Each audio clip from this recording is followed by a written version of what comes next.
Guys, have you ever wanted to make $1 million in annual recurring revenue in 90 days? Well, I just got to interview Andre, who owns a company called ListKit. This is a piece of software that enables companies to find leads to send emails to.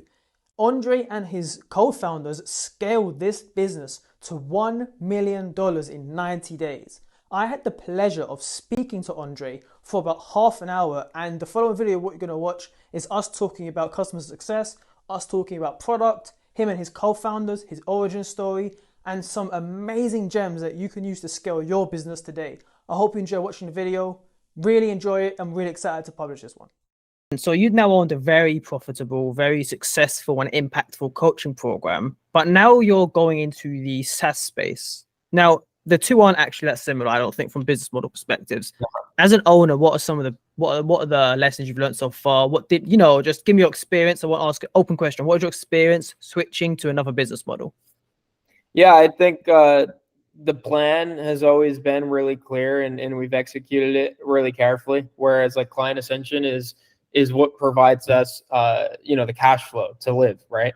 And we always knew, like with ListKit, we're not trying to make that a super profitable business, because the end goal is to exit. And so we don't really mind if we're not taking away profit for 2 or 3 years if we can end up with a multi-million-dollar exit.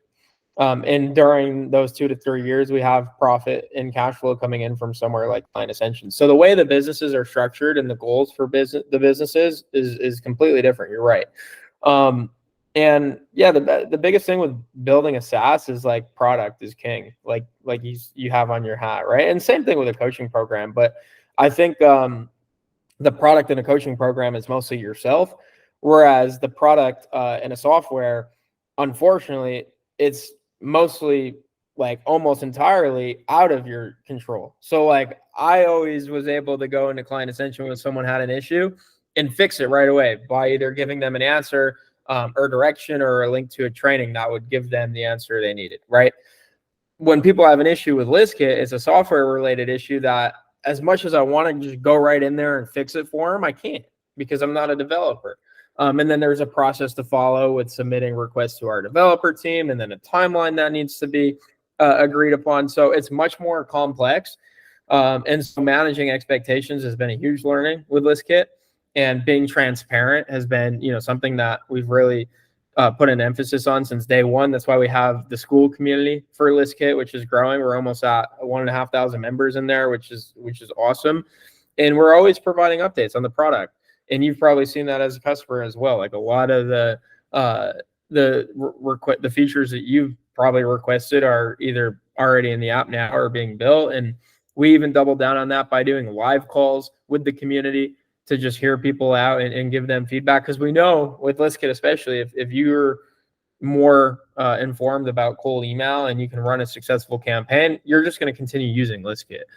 And so because we have that knowledge, we want to share it.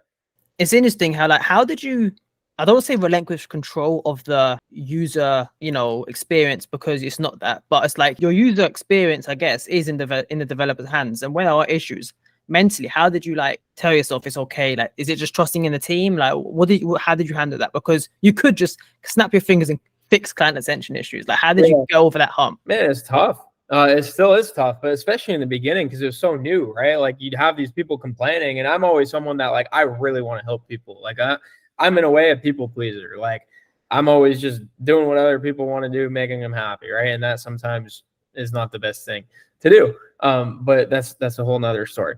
But anyways, like with ListKit, I'm getting these complaints, and I also sympathize with them. I'm like, yeah, I'd love for that to be fixed too, or I'd love for that feature to be there too. But I'm pulling my hair out because I can't do anything about it.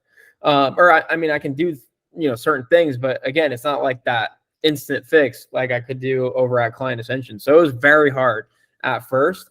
And because I've never had a product or a software product before, I've always just done coaching and information. It's something I had to get used to. And like you said too, as well, spending more time with our developer team, understanding their process and their side of things even more. Because, in the beginning, you're like, well, why can't the devs just fix this right away? And it's because there's a lack of understanding of their workflows and what their life is looking like, right? Building this thing. It's so complex and people just don't, respect that at all because they can't comprehend it. But yeah, it was just getting more integrated, communicating. Same way at Client Ascension, the sales team communicates with the fulfillment team, right? It's just better communication between departments. And the more of that that we do, the more I'm able to trust, going out to customers and really telling them like, hey, like, I assure you, like, this is being addressed. And like our dev team, like, I can assure you, like, they truly do care that this gets fixed and they're putting their best efforts forward. And at this point, I've just allowed that to make, I've just been making peace with that as the answer. And customers have been, super understanding as well, which is great. You mentioned something interesting I want to touch on about trusting people and, working with others. And you've actually, CA and ListKit has 4 founders, right? Or is there more than 4? You, Daniel, Christian, and Dan, isn't it? Like, some companies can't function with 1 founder. Some struggle with 2 founders. How do you guys manage 4 founders? You could call it an achievement. I've always called it our competitive advantage for the exact reason you just explained. Like, it's very rare for a company like Client Ascension or ListKit, which has 5 founders, because Oliver is a founder there as well, to be able to operate successfully. And it's just a communication thing. And then also, like, the way businesses are designed, like, you have really specific roles and departments. You have marketing, you have sales, and you have fulfillment, right? And there's a whole bunch of other stuff involved too, but those are really the pillars. And so, like, for us to be able to run Client Ascension and for us to be able to also run ListKit and like to do all the, because I get the question, like, okay, you have a lot of founders and then also you have a lot of companies, like, how is it all possible? And it's because we have a lot of founders. Like, for Client Ascension, I don't have to focus on sales. I don't have to focus on marketing. I just have to focus on the product and the community and the results that students are getting. Easy, right? It's like running an entire company, sure. That's amazing. But it really niche you down to like a role within that company. And then over at ListKit, I have a different role there where same thing, kind of, I focus on CS, like making sure that the churn rate is low, the LTV is high, the amount of reviews we're getting on G2 is increasing, the school community is engaged with, right? And so the roles are really dialed at both companies, which makes it possible for both companies to grow and have the impact that they do. Because if it was just me, like, none of this would be possible. But because I know Dan is doing sales and Daniel is doing marketing and Oliver's taking care of product and managing the developers, like, it's just not a worry to me. I see. It's like you got 5, say for at ListKit, it's like 5 of you crazy guys building a SaaS, like super speed, right? It's like you got 5 free employees and you're all equally as incentivized to make it work because it's your fucking businesses. Like, that's the only way it works, I think, for ListKit, and it's why we've yet to see anyone go up against companies like ZoomInfo or Apollo. Because think about it this way, right? ZoomInfo, public company, trading at a market cap of over $1 billion. Number one. And then Apollo, private company, but they've raised over $200 million in the last year alone. And then ListKit, bootstrapped, right? But with 5 founders that all have, a ton of heart and also a ton of industry knowledge from previous ventures like Client Ascension and Cold Email Mastery, that gives us a competitive advantage. So you have to like stick to your strengths. And I think our strength and competitive advantage has always been like, the more founders we have, the less each of us have to do, which means the things that we do, we could do at the highest level. And I've always, loved operating in teams. Your cold email people. And that's why you can create a cold email software. You're doubling down on your strengths. And I think the reason you can compete with these companies, the 200 million funded companies, is because your product is based on insane experience and deep industry knowledge. And it like reminds you of back, when Alex Becker created Hyros because he's an ad expert. You guys are doing your Hyros moment with ListKit because you're fucking the best cold emails on the planet, in my opinion. So like, it makes complete sense. There was probably no other SaaS you were ever going to make. You said that was you executed the plan properly. Was the plan always coaching program, SaaS exit? Was that always the plan? Always a plan, but the first leg of it was actually the agency. And so Dan, Christian, and I, before we even partnered with Daniel, we went through his course, which taught us how to do. We went through the original Cold Email Mastery. That's how we met Daniel in the first place. Oh wow, I didn't know that. And off of that, back in 2020, I bought Cold Email Mastery. So I was just like everyone else, bought Cold Email Mastery, had no idea, who was selling it. It was just Cold Email Wizard. Went through the program, starting an agency, started to get results. Daniel reached out for a testimonial or whatever, and we hopped on a call, and that's when we first met. And then we partnered on an info product together later on. But the agency was something that we had a lot of success with. We were one of the first lead gen agencies in the Twitter space, I'd say, that got to $100,000 a month in revenue. We were servicing almost 200 clients, and that all happened within 2 years. And that was the only reason that we started Client Ascension, is because we were able to do something so wildly successful compared to where everyone else was at in the market, that we had a lot to share and teach about.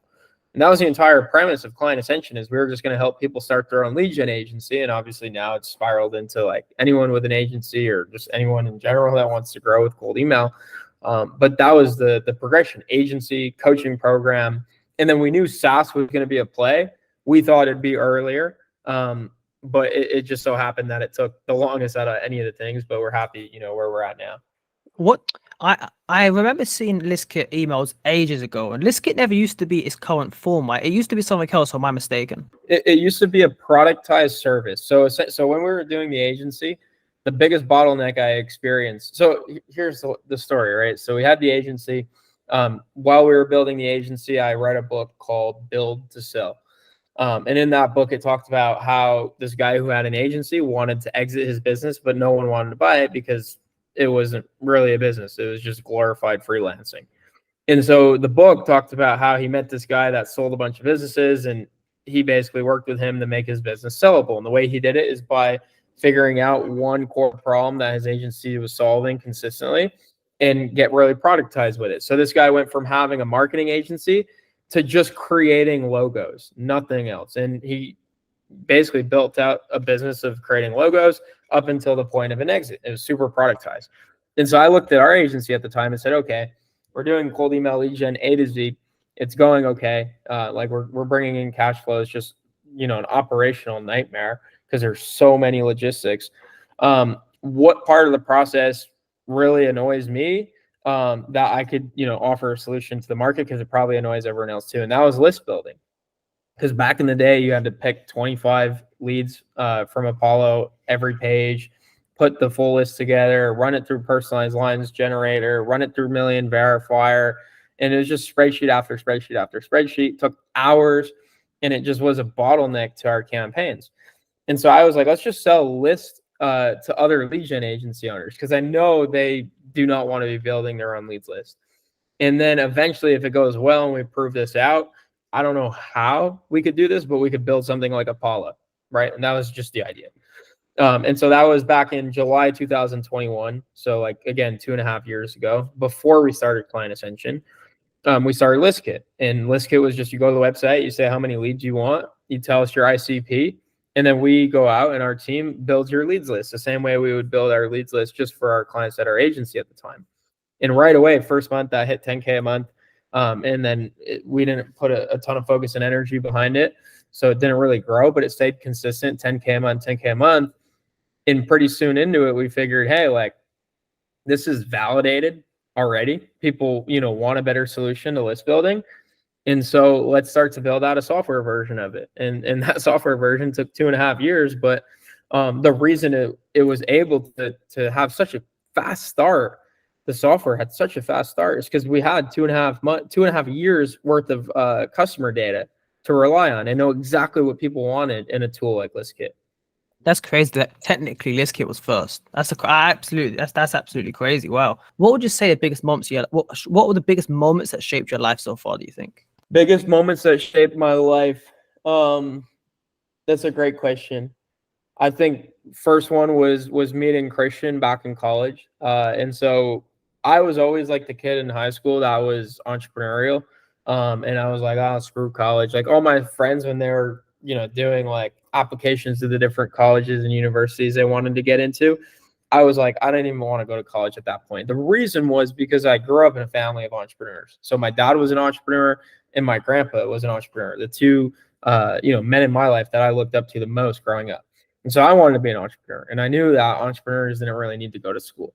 But I went anyways. And at school, I met Christian.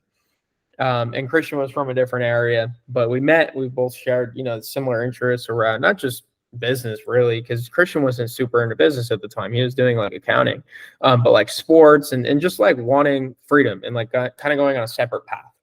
And so the biggest moment there was like we were both curious of like how can we get away from this college stuff, going to classes, going to networking events, career fairs, all this BS, and do our own thing. And so we started a podcast, and we had no idea what podcasting was. Same story that you were telling me before this. Like you heard Gary Vee say you should start a podcast, and that's exactly what we did. And our podcast was called Real Talk University.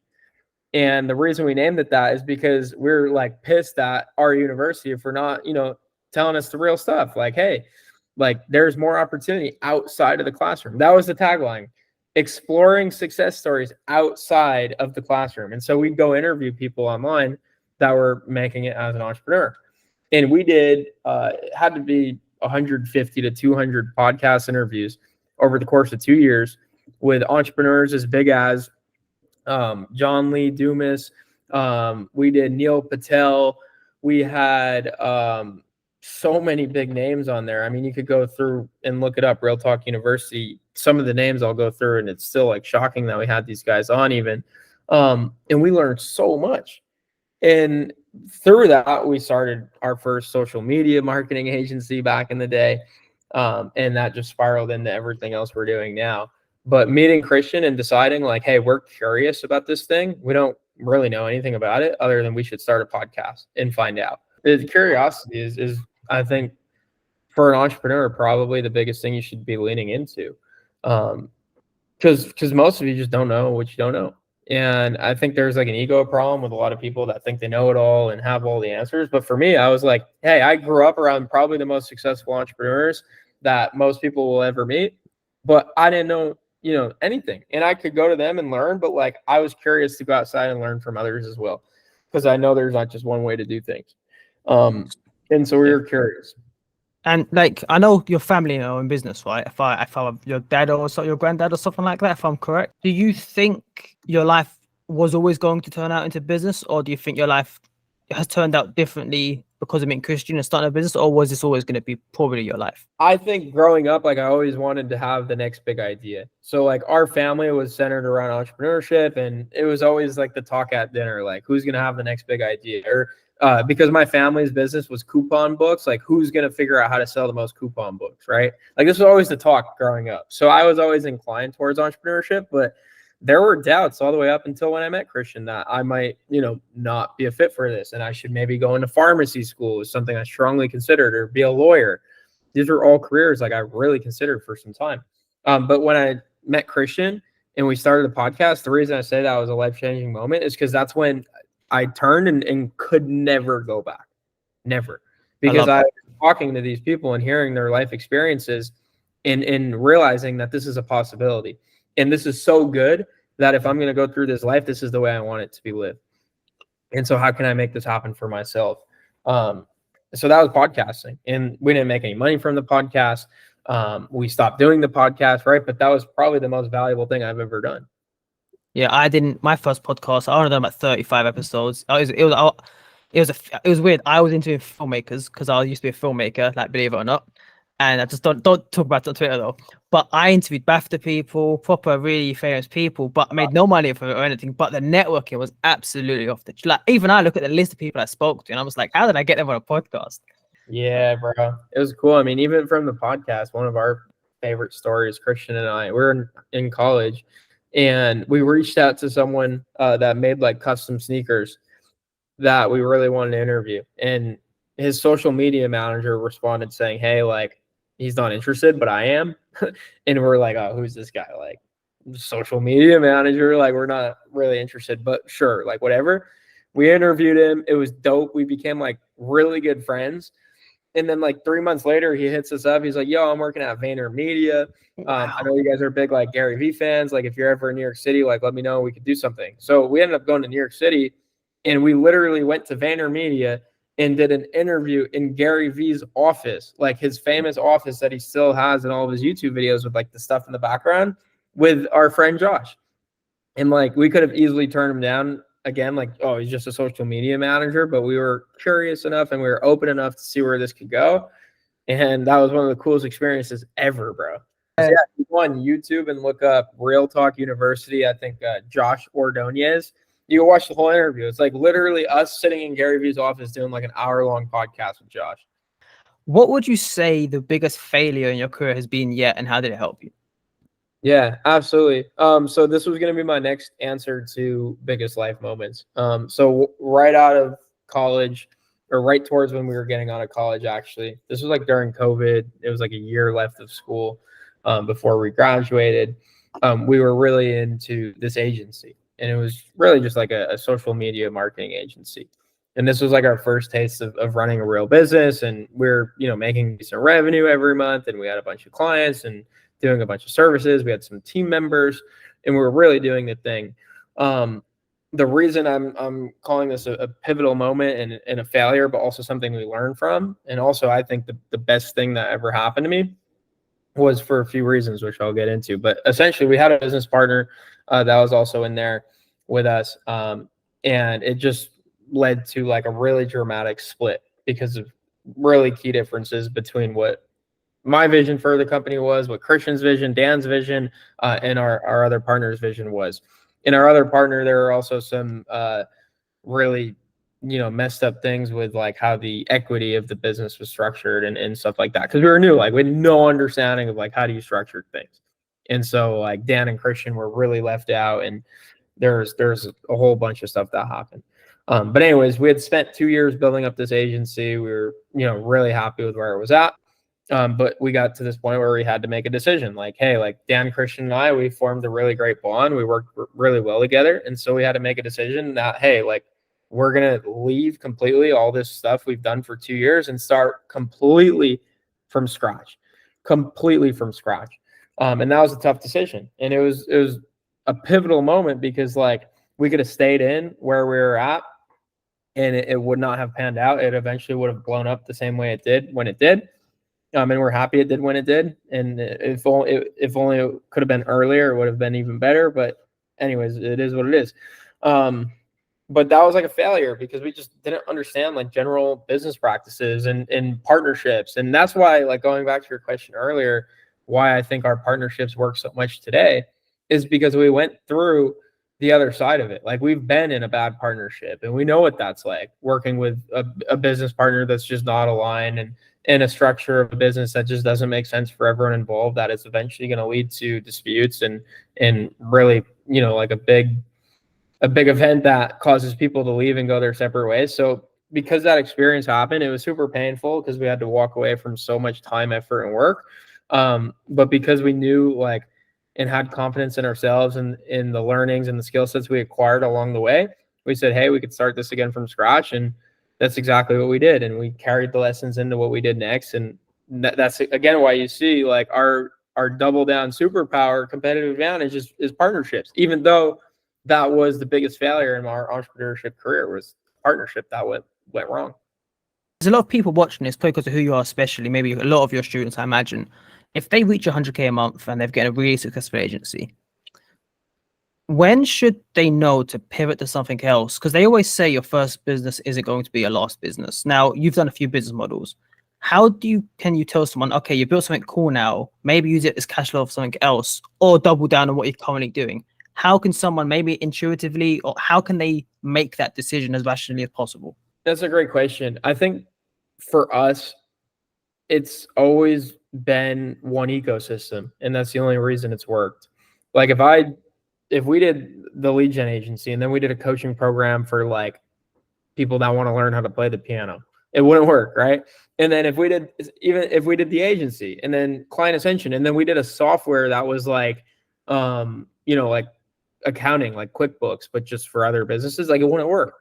And so I think when to do the next thing, if it is another thing or service or product that can serve the same people you're currently serving, and you have some competitive advantage with it, right?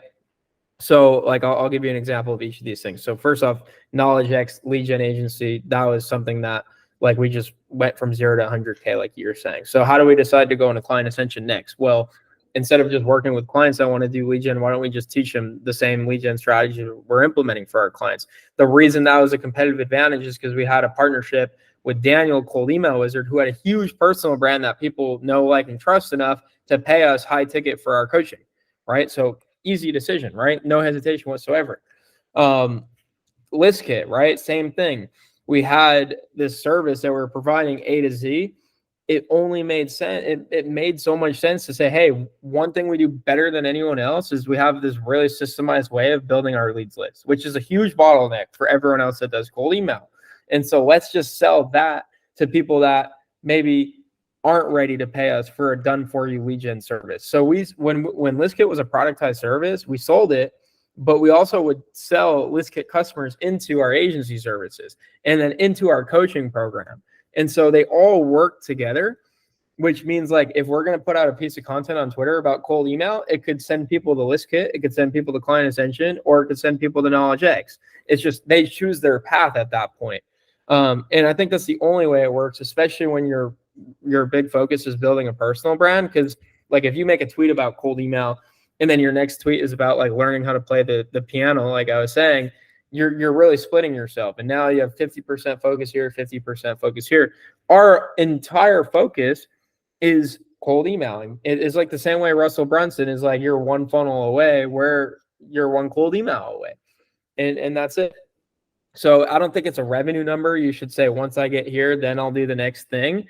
It's more so like, once you've become a true expert in whatever that umbrella category is, and you've identified that next product or service that can really help the same people you're currently helping, just in a different way or at a different level, that's when you know it's the right time. So a few minutes left. I know you're busy, guys. So tell me, Andre, is there anything you can either do a CTA or advice to beginners, or something you'd like to end the podcast on? But by the way, this is really great. Killer episode. Oh, I appreciate it, bro. You've asked some really great questions that got me thinking, and have pulled back some stories from way early on in my career that I haven't thought of in a long time. So it's always fun. In terms of, like, CTAs or piece of advice, like, I think my superpower as an entrepreneur is consistency and resilience. Like, I've been through so many failures. I've also been at this for such a long time. Again, like, I have the receipt in my email inbox of buying Cold Email Mastery in 2020. And only now, I'm starting to surface on Twitter and on podcasts and with Client Ascension and with our SaaS. And so that's 4 years. Most people are not willing to show up every single day and put in 8 to 10 hours, whether it be, on the computer or even just thinking about the business outside of an actual work session, right? Because that counts too, for 4 straight years. But that's something for me, like, I've never missed a day. I think I'm the most consistent person I know. And that's why I say it's my superpower, because that's the only reason I'm here today. I don't have all the answers. I never did, but I know that, and I knew that going into this, if I just showed up every single day with the right intentions to serve people, right? Everything we do, Client Ascension, is to help a past version of ourselves that is wanting to start an agency, that we have the answers to, help them avoid the mistakes that we made, right? Knowledge X, same thing, helping agency owners and business owners acquire leads in a way that they're just not familiar with. Or ListKit, helping people get their lists in a faster, more efficient, more affordable way, and without having to do the verification. So if you have the intention of serving someone through your product or service, and you show up every single day consistently to find the answers and to try things and be willing to fail at things, like, eventually you're going to have success. I don't know when. I didn't know when I was going to have success. To me, I still think I'm very early on in my journey, and there's a long way to go, long road ahead. I don't think I'm anywhere near as successful as I picture myself soon to become, but consistency and the right intentions, I think, is so key. Like, just serve other people through whatever it is you do: product, coaching, agency. Serve people. Guys, thanks for watching that video. I hope you learned as much as I did watching it. Andre and his team are absolute killers. They're probably in my eyes future billionaires. But look, guys, if you enjoyed this video, leave a comment down below. What other topics would you like me to talk about in the realm of customer success and product? There's a billion other marketers out there who tell you how to market, how to get leads. I'm not really one of those guys. I don't care about doing that. I care about making sure that your customers are taken care of, making sure that you can retain as many customers as you actually manage to acquire. So look, give me as many questions as you want in the comments. All of my videos from here on out and all the ones before this are all about product, customer retention, upselling, back-end mastery of your business, and less about marketing and sales. But look, leave a comment, leave a like, subscribe to the channel. There's going to be much more where this came from. Thank you very much.